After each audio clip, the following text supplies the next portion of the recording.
Alright, so this is the music history, video 9, 5 minutes.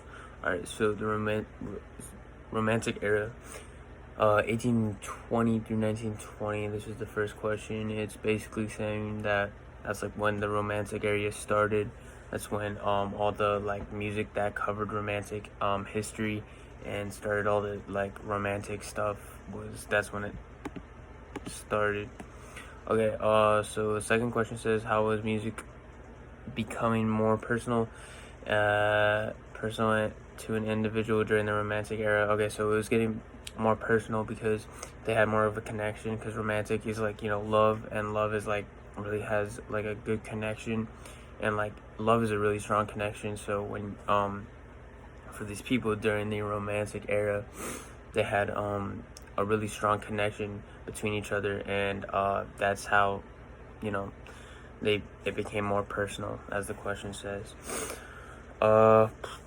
Number 3 says, what kinds of diversity developed during the romantic era compared to the classical era? Okay, so diversity, I would say romantic has more of a like dramatic type of influence on music. It has more of like a I don't know how to say it, like, because it's love. Like, love has a lot of feeling and emotion to it compared to classical, where it's just notes. It classical does have a meaning to it. It's just not like an emotional feeling. I mean, you can get emotional feelings from it, but you can't really feel like, what I mean.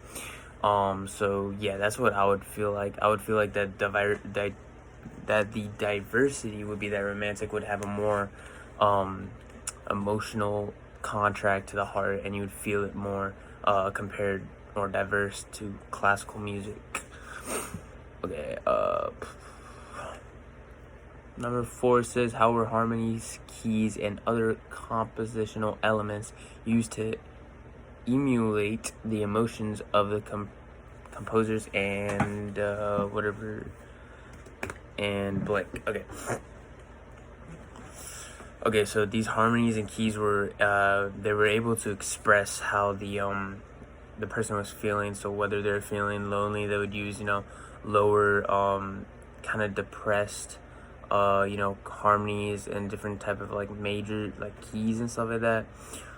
Different like I don't know how I would say it, different keys, I guess, like a lower sharp and stuff. You could definitely hear it. Then like a flute, for instance. When you play a flute, it's usually really happy. But if you play like I guess like a bassoon or something, it's kind of low and it's kind of dreary. How do you say it? Dreary. So yeah, that's how I feel like it really affects your emotion. Depends on like the highs and the lows. Number 5 states, what non-musical developments happened during the Romantic period: political, social, religious, science, and other. So I would believe that social, like everyone came together, maybe a little more because it was more of like a romantic era, if you know what I mean. So like they were trying to find that one special person. So I guess social is what I would say. The arts was more because it was romantic era was they would have plays out because it would be romantic, and so they would have like an opera or something like that has romantic stuff in it. So yeah. Number 6 says, how did the proliferation of public concerts impact the evolution of music in society during this period? All right, so the proliferation of public concerts probably increased, because I would say increased because it kind of touched more people than others. Sometimes classical music is just music. It doesn't really have a meaning behind it unless you really like find the meaning. So I would say that it probably had a really big effect. Like it boomed up because it really connected with some people that they didn't really feel that before, like with romance, as the romantic era. All right, so for number 7, oh, that just went away. Okay, number 7 says, discuss romanticism in the music of Beethoven, Chopin, and Wagner. What other composers are known for the romanticism? What pieces did they write, and how did they transform music at that time? Okay. So I'm already over 5. But basically, Chopin and Wagner, and I would say that they're not really relevant. What do you call it? Beethoven, like, like they're relevant. Like Beethoven is relevant. Like when you hear about classical music, you don't hear about Chopin, like, unless you really know about them. So I'd say that Beethoven had probably more of an impact than Chopin. I also know, like, I don't really know anymore.